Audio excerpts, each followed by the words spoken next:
Bueno, ya en la clase anterior ya no les pude decir adiós, pero ya estamos nuevamente por aquí, hoy con el profeta Nahum. Fíjense que este profeta es interesante porque realmente sus oráculos son, pues, de la ira de Dios, ¿verdad? Porque realmente, ya les explicaba anteriormente el tema de la alianza, el tema de la separación. Entonces, la palabra ante a la adversidad, la palabra esperanza, es una virtud teologal. Fe, esperanza y caridad son las 3 virtudes teologales. Pero ustedes comprenderán de que la palabra también se utiliza a nivel, pues, humano, a nivel psicológico, a nivel laboral, no sé, tiene como muchas acepciones en distintos ámbitos, o sea, no es solamente una virtud teologal. Entonces, por ejemplo, esperanza no es ser positivo, sino que aquí en esta parte van a encontrar ustedes un poquito cómo ese tratado de esa palabra, ¿verdad? Se comprende desde la teología, tanto judía como cristiana, aunque ya como les digo, no es un vocablo que tenga una interpretación únicamente religiosa. Permítanme un momentito, vamos a ver. Ah, Ay, Margarita, que lo lamento. Es que dice que tiene mal internet, no le entra bien. Pero bueno, de repente para eso ya se está grabando, Margarita, y primero Dios, pues se mejoró un poquito, pero qué bueno que está ahí conectadita. Bueno, pues entonces, Gracias, licenciada. a la orden, a la orden. Entonces, la esperanza, ustedes tienen mucha, pues, conocimiento de eso, mucho conocimiento de esa esperanza humana, de esas expectativas, ¿verdad? Por ejemplo, pero es igual que la fe, son 2 palabras, bueno, yo creo que las 3 virtudes teologales tienen como interpretación, en el ámbito social o de otro tipo, ¿verdad? Por ejemplo, usted va al médico, tómese esta medicina, mire, tenga fe y va a ver que le va a caer bien. Y digamos, la caridad vista también como limosna, en fin, hay como, son 3 virtudes que tienen muchas acepciones no religiosas. Pero aquí lo vamos a ver a Nahum, como todos sus oráculos cómo vamos a sacar el tema de la esperanza, qué esperar, por qué esperar, de qué se trata realmente, de quién esperar. Entonces, como primer rasgo de la esperanza en el profeta Nahum, debemos decir que siempre se orienta hacia algo bueno y hacia algo que no puede darse. Es decir, no se espera lo malo, ¿verdad? Ni lo que va a ocurrir necesariamente o puede adquirirse fácilmente. Por el contrario, se espera un bien,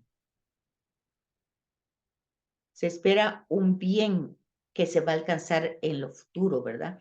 Pero muchas veces, por ejemplo, cuando las personas, eso es terrible, cuando las personas están pidiéndole a Dios por un accidente, que tuvo un hijo o una enfermedad que es terminal y posiblemente pues no ha tenido una formación y de pronto este impacto, esta circunstancia que afecta a su vida, hace que llegue y que pida a Dios con todas las fuerzas, la sanación.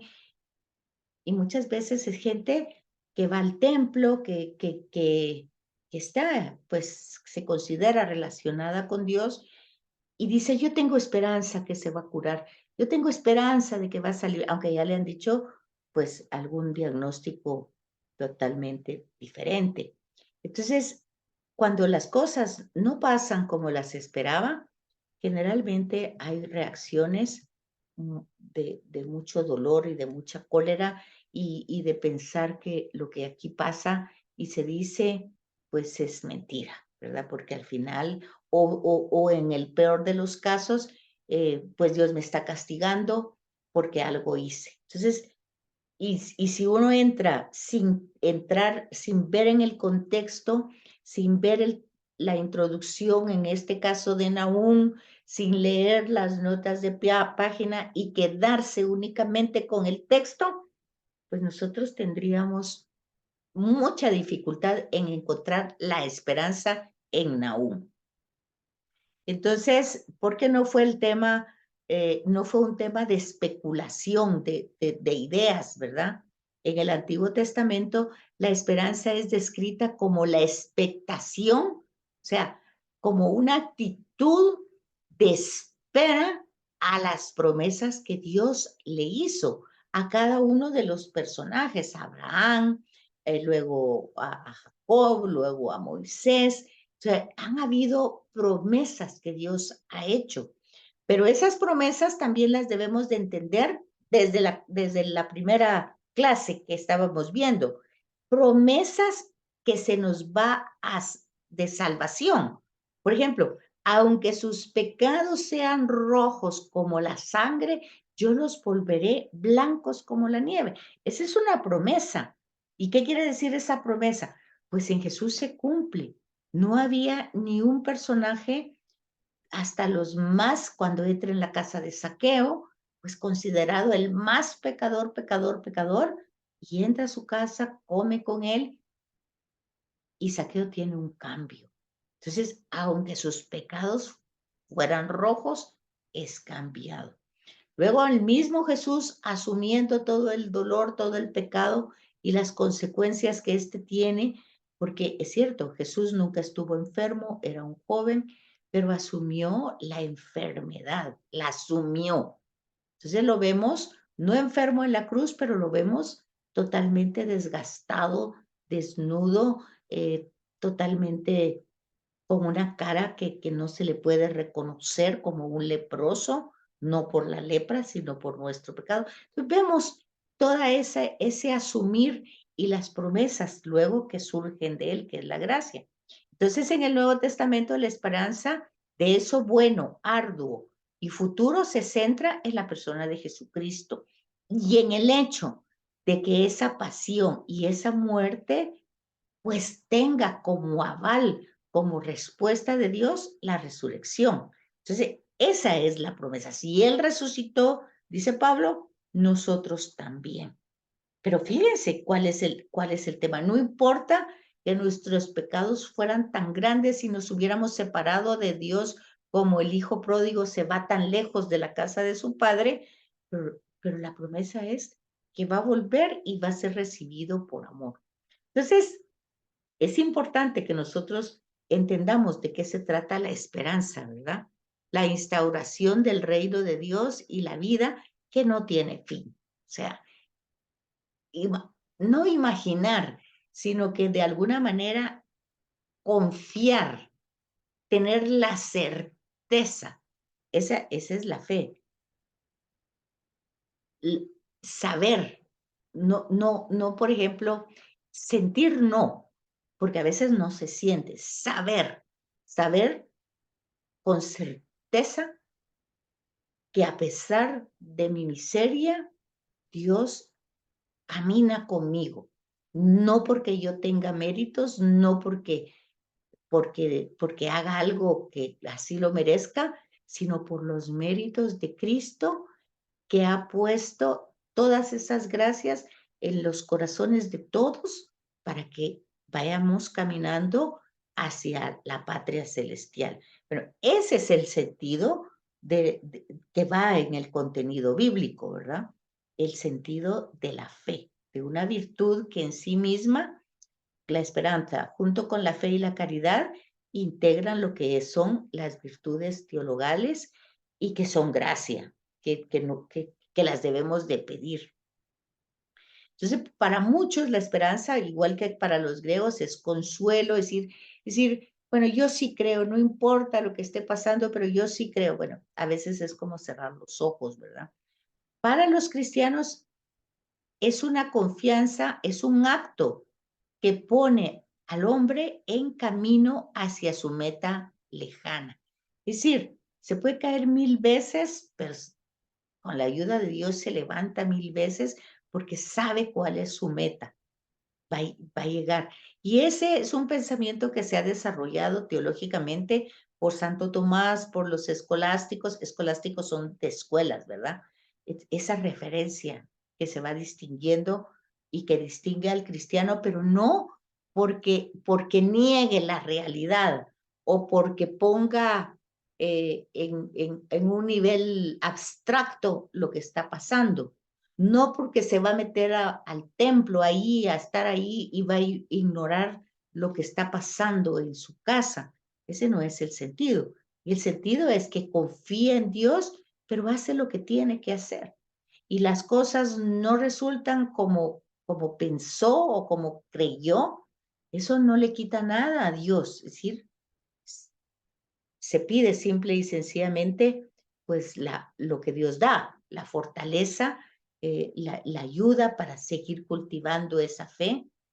Es decir, todas las herramientas que promete Dios que nos las da, si las pedimos, obviamente. Entonces, todo esto entra en teología como teología dogmática, o sea, cómo se va desarrollando, y el catecismo de la iglesia nos va hablando de eso. Va a decir el catecismo, la esperanza es la virtud teologal, por lo que aspiramos al reino de los cielos y la vida eterna. Fíjense que eso es importante porque cuánta gente he oído yo que dice, mira, yo sí soy católica, pero yo eso de la resurrección no me lo creo. Eso sí que para nada. Otra cosa que no me creo porque no me entra, pero fíjense, porque no me entra en la cabeza es que Dios esté con cada uno y sepa de cada uno. Eso no sé. Ok.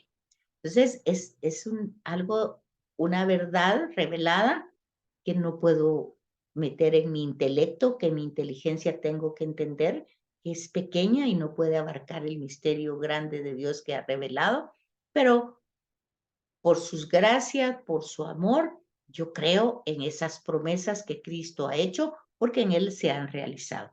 Es decir, entonces, que la virtud de la esperanza se funda, anima y caracteriza en el obrar, en la acción. O sea que el cristiano no tiene permiso para estar en depresión, no puede estar deprimido. Fíjense que esto lo dije una vez y casi me matan, ¿verdad? Porque a veces la depresión es diagnosticada como una enfermedad, ¿verdad? Y también tiene su sentido, porque son ciertos químicos, ciertas sustancias químicas que no funcionan bien y entonces el médico la diagnostica.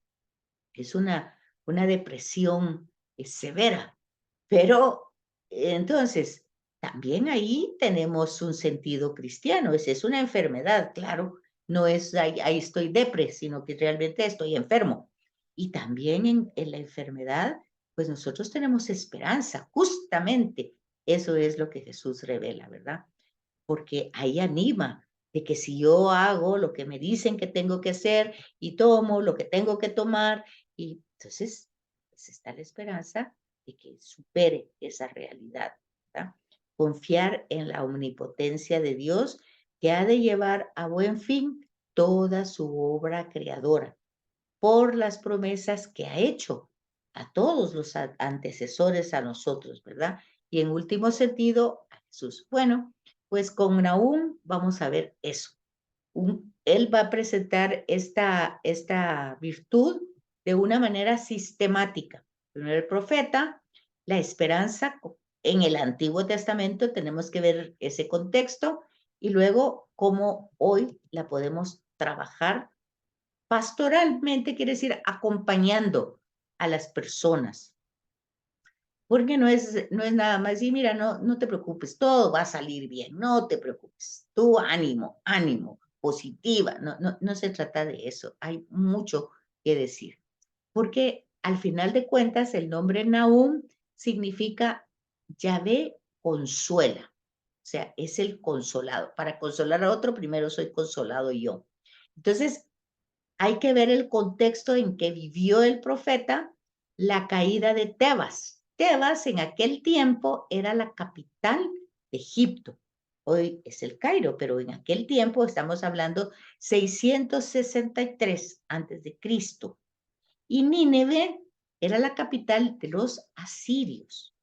Entonces está viendo, hay un momento de un imperio que baja de nivel de imperio y otro que toma como el protagonismo, ¿verdad? O sea que Nínive provocó una gran esperanza en el pueblo de Israel. Esa esperanza duraba poco, lo hablamos en la clase anterior. Era cuando hacían alianza los reyes, acuérdense que en ese tiempo ya Israel tiene reyes, monarquía, y hacían alianza con las potencias.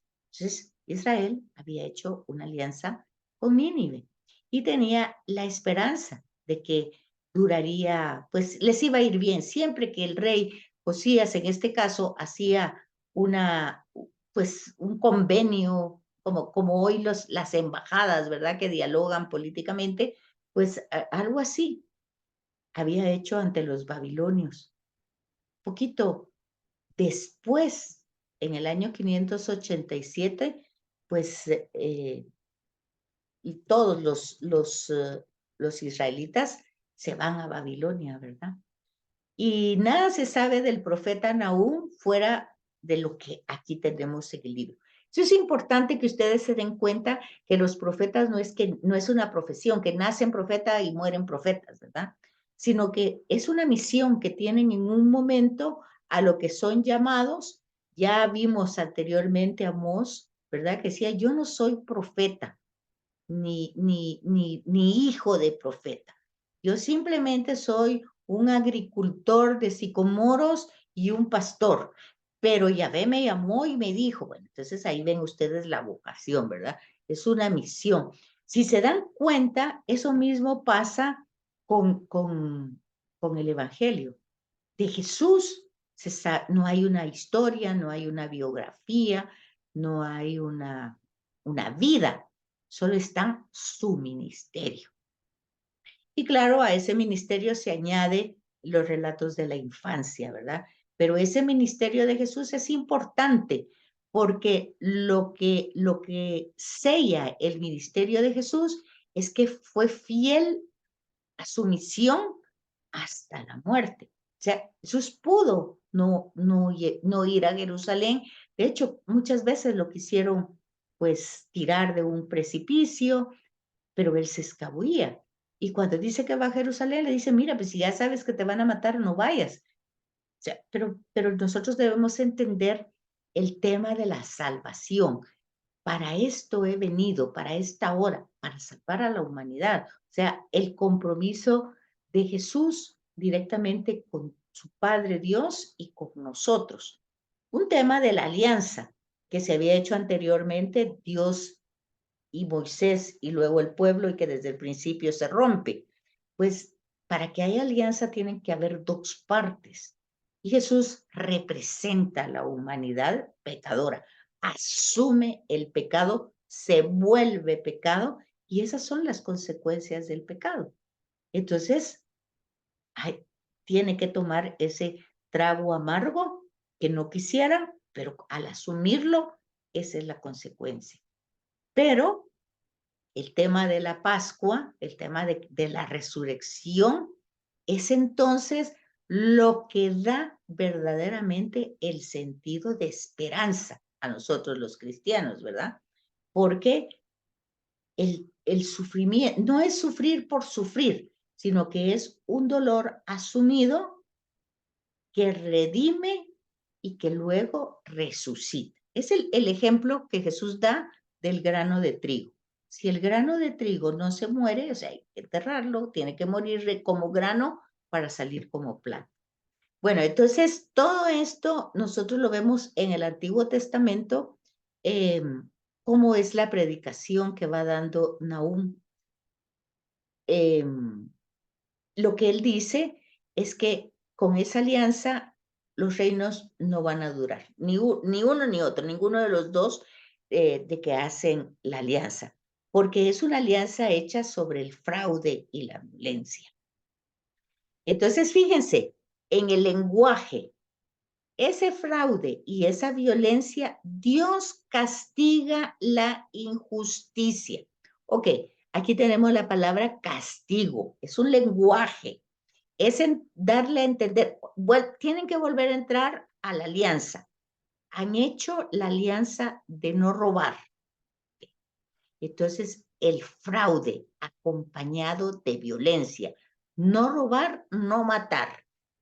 Entonces, hay una alianza. El tema sigue siendo la alianza. Y Nahum está hablando de eso. Ese es el contexto. Entonces, rompen la alianza. Obviamente va a haber una reacción de parte de Dios, porque eso es una injusticia que en el Decálogo está manifestada claramente. No se puede tratar así. Si crees en mí, dice Dios, no puedes, tienes que tratar a tu hermano, o sea, al prójimo, como a ti mismo. Entonces, el fraude y la violencia engendra la muerte, ¿verdad? Eso es una injusticia. Por lo tanto, va a haber una reacción natural. Aquí, esa reacción se habla castigo, la opresión y la idolatría. Tampoco se puede situar su lugar de origen de Nahum en algún lugar específico. Aquí mencionan varios nombres, pero ese es el contexto. El libro, 612 antes de Cristo, y es la caída de Nínive. Dijimos que Nínive es la capital de Asiria. Entonces, el libro es una predicción y no una evocación de esa caída. Es decir, realmente pasa antes, Nahum habla antes de que sucedan las cosas. Pero, como también habla de la caída de Tebas, dijimos que Tebas era la capital de Egipto. Entonces, y aquí es donde vemos los años, la cronología. Si este acontecimiento ya había pasado, este fue un acontecimiento que sucedió antes. Entonces, ahí, cuando vemos esos parámetros, resulta que nos es difícil ubicar en una época exacta la predicación de Nahum, ¿verdad? Pero es más o menos entre el exilio de Babilonia. Lo que nos tenemos que centrar, ahí ya nos ubicamos, no sabemos la fecha exacta, no sabemos el contexto real de su predicación, pero sí sabemos que hay un conflicto de imperios y entre esos imperios está en medio Israel. Y entonces el mensaje de Nahum, como el de todos los profetas, utiliza un lenguaje duro, porque va a hablar de la caída de Nínive, pero esa caída no la va a poner así por casualidad, sino que la va a presentar como una acción de Dios por ser ese pueblo, ese país pecador. No aparece ahí hasta más adelante la compasión de Dios hacia ese pueblo pecador. Ahí es cuando las personas dicen, mire, aquí es donde Dios, el Dios del Antiguo Testamento, es distinto al del Nuevo. Pero yo vuelvo a repetirles, hay que tomar en cuenta el lenguaje que está utilizando el profeta, porque casi siempre va a ser en los profetas va a ser ese lenguaje, porque le va a presentar, va a colocar en Dios todo eso que va a pasar Nínive, se va a expresar como la ira de Dios, que no cesa hasta aniquilar totalmente al enemigo, que era un enemigo de Israel, ¿verdad? Entonces Nahum aquí se sitúa desde la óptica del oprimido, o sea, Israel estaba siendo oprimido. Y entonces ve en esa acción la justicia y la fidelidad de Dios que castiga, ¿verdad? Al opresor. Solo Dios es el Señor de la historia, no los asirios. Aquí hay que ubicarse, el contexto es que cada imperio, digamos que el rey era considerado una divinidad. Igual que cuando fue la sacada de los esclavos que estaban en Egipto, el faraón era una divinidad. Entonces, estos son relatos como de epopeyas, o sea, divinidades que están peleando. Nosotros ya sabemos que solo hay un Dios, que los otros pues, eran reyes, eran monarcas, el mismo César era una divinidad según él, pero nosotros sabemos eso. O sea, cuando entran estas guerras de Yahvé Seboat, Yahvé de los ejércitos, es el profeta que está viendo ante el dolor del pueblo, igual que en Egipto, pues Dios que está peleando, ¿verdad? Con otra divinidad, en este caso con los asirios, no con los egipcios. Pero ninguno de estos, ni los asirios ni los egipcios, son dioses, aunque se consideran, ya que el único que controla y que es el rey del universo es Dios. Entonces, el mensaje es de esperanza, ya que recuerda a los israelitas que Dios no los ha olvidado ni los ha abandonado, sino que sigue caminando a su pueblo. Pero ya se fijan el lenguaje que usa para exaltar a Yahvé y para demostrar que al oprimir al necesitado, pues la ira de Dios se sobrepasa, ¿verdad?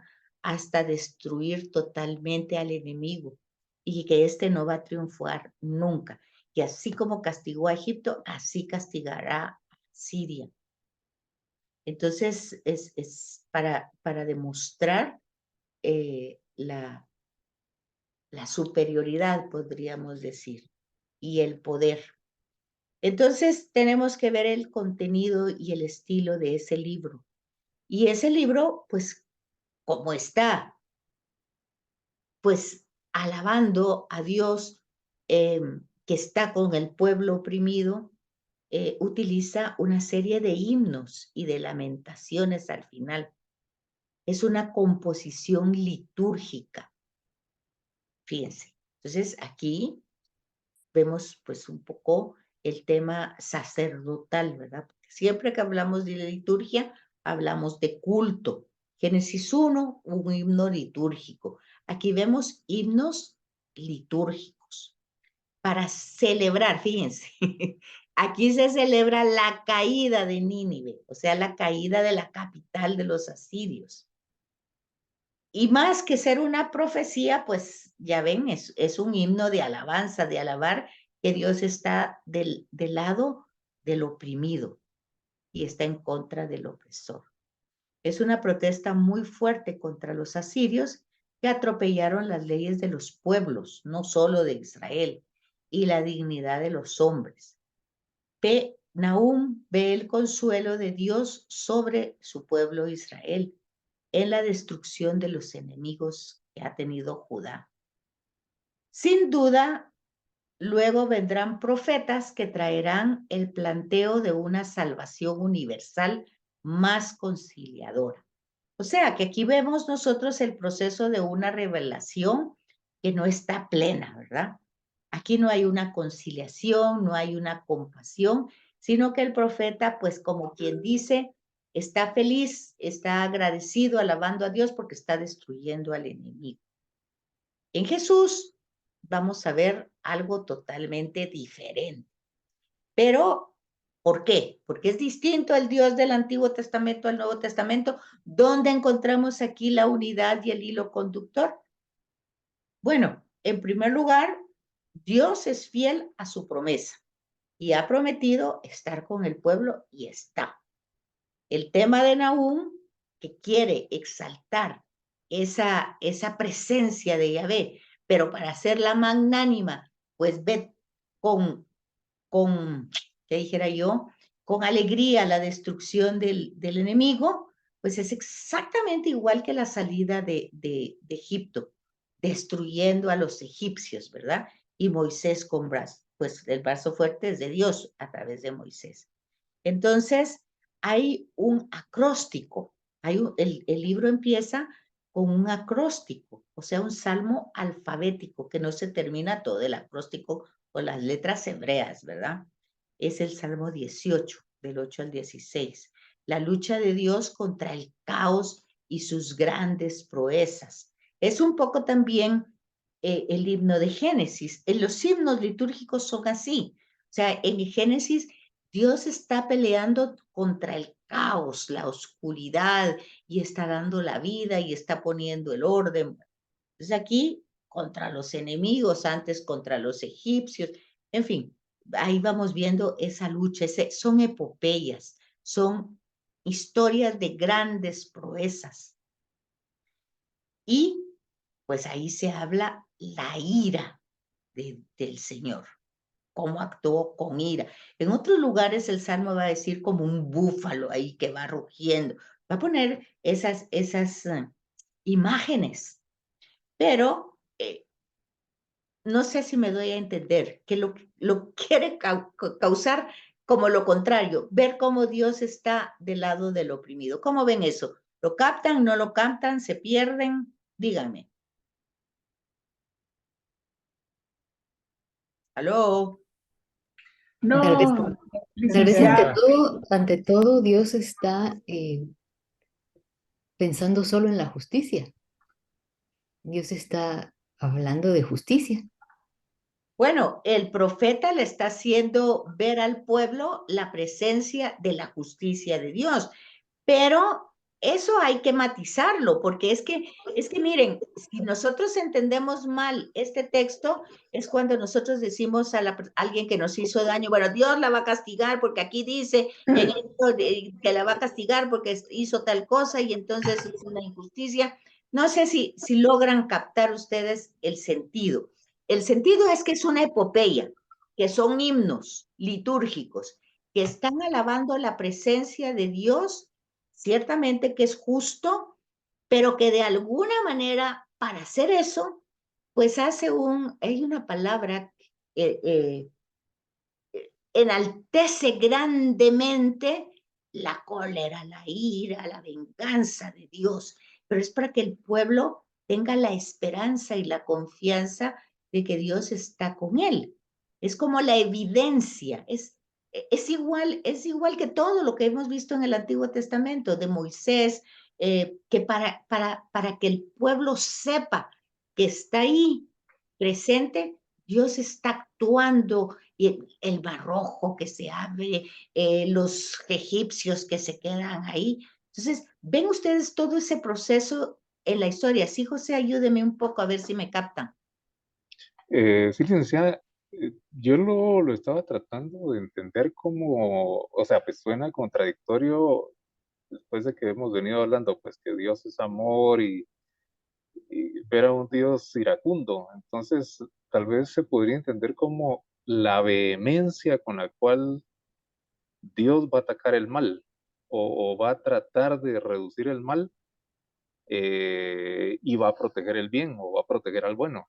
No sé, se me ocurre. Pero no es que el pueblo sea bueno.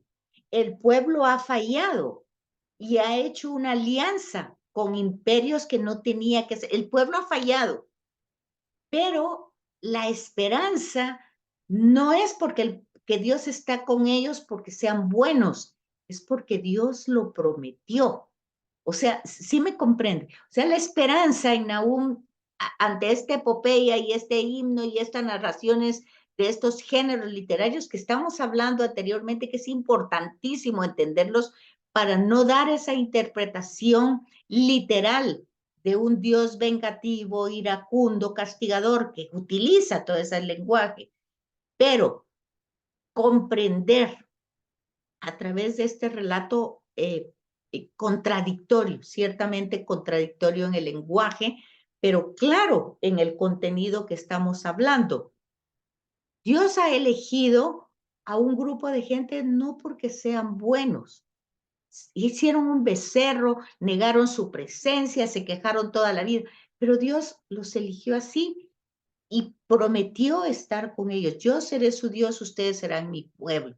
Bueno, pues este pueblo ha hecho alianza con Nínive, con los asirios, con los egipcios, y considerando de que les iba a ir muy bien, porque eran imperios fuertes. Pero estos dos cayeron. ¿Y cayeron por qué? Porque en esa alianza oprimieron a Judá, a Israel. Y entonces, esa caída de esos dos reinos, el profeta lo ve como la ira de Dios, que los está castigando, que está iracundo, porque la promesa es que iba a proteger a su pueblo. No es fácil esta comprensión, yo lo entiendo, para mí no es fácil explicárselos, pero lean el texto y esa es como la interpretación. Pero se tiene que matizar con Jesús en la cruz, que no dice, destruyanlas a todos porque me mataron. No, claro que con él se cometió una gran injusticia. Dice, perdónalos porque no saben lo que hacen. Entonces volvemos a decir lo mismo. El hilo conductor para rescatar entre todos estos entre todos estos géneros literarios, el hilo conductor y el mensaje es ver que es una epopeya, que es un himno litúrgico, son salmos de guerra, donde Dios está actuando como de una divinidad contra otra divinidad. Son epopeyas, Licenciada, ¿sí?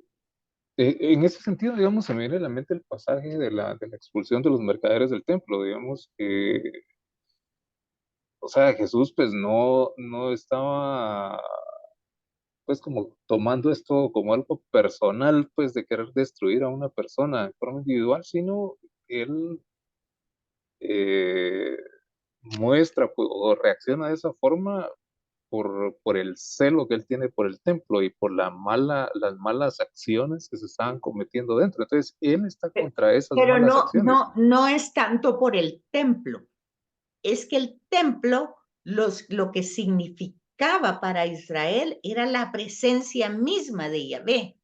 O sea, Yahvé estaba en el templo. Por Ajá, eso cuando Ezequiel dice, la gloria de Yahvé salió del templo, es decir, ya no está en el templo.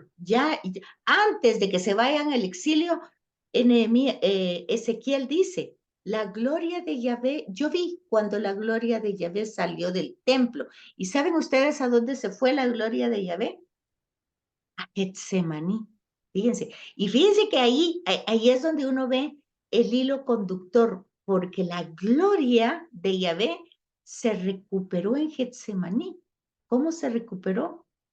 Con ese hombre que está llorando, sufriendo y diciéndole al Padre, hágase tu voluntad y no la mía. Si es posible que pase este cáliz. Entonces, fíjense que ahí es donde nosotros tenemos que hacer, pero para eso tenemos que conocer el texto, ¿verdad? Antes de todas estas destrucciones de las que está hablando Nahum, cuando Ezequiel ya las vive en su contexto histórico real, ya en el templo no hay nada. Entonces, cuando Jesús está ya ahí en el templo, ya en su momento histórico, pues él ya representa la gloria de Yahvé porque está ahí, ya está en esas áreas. Miren, queda un minuto.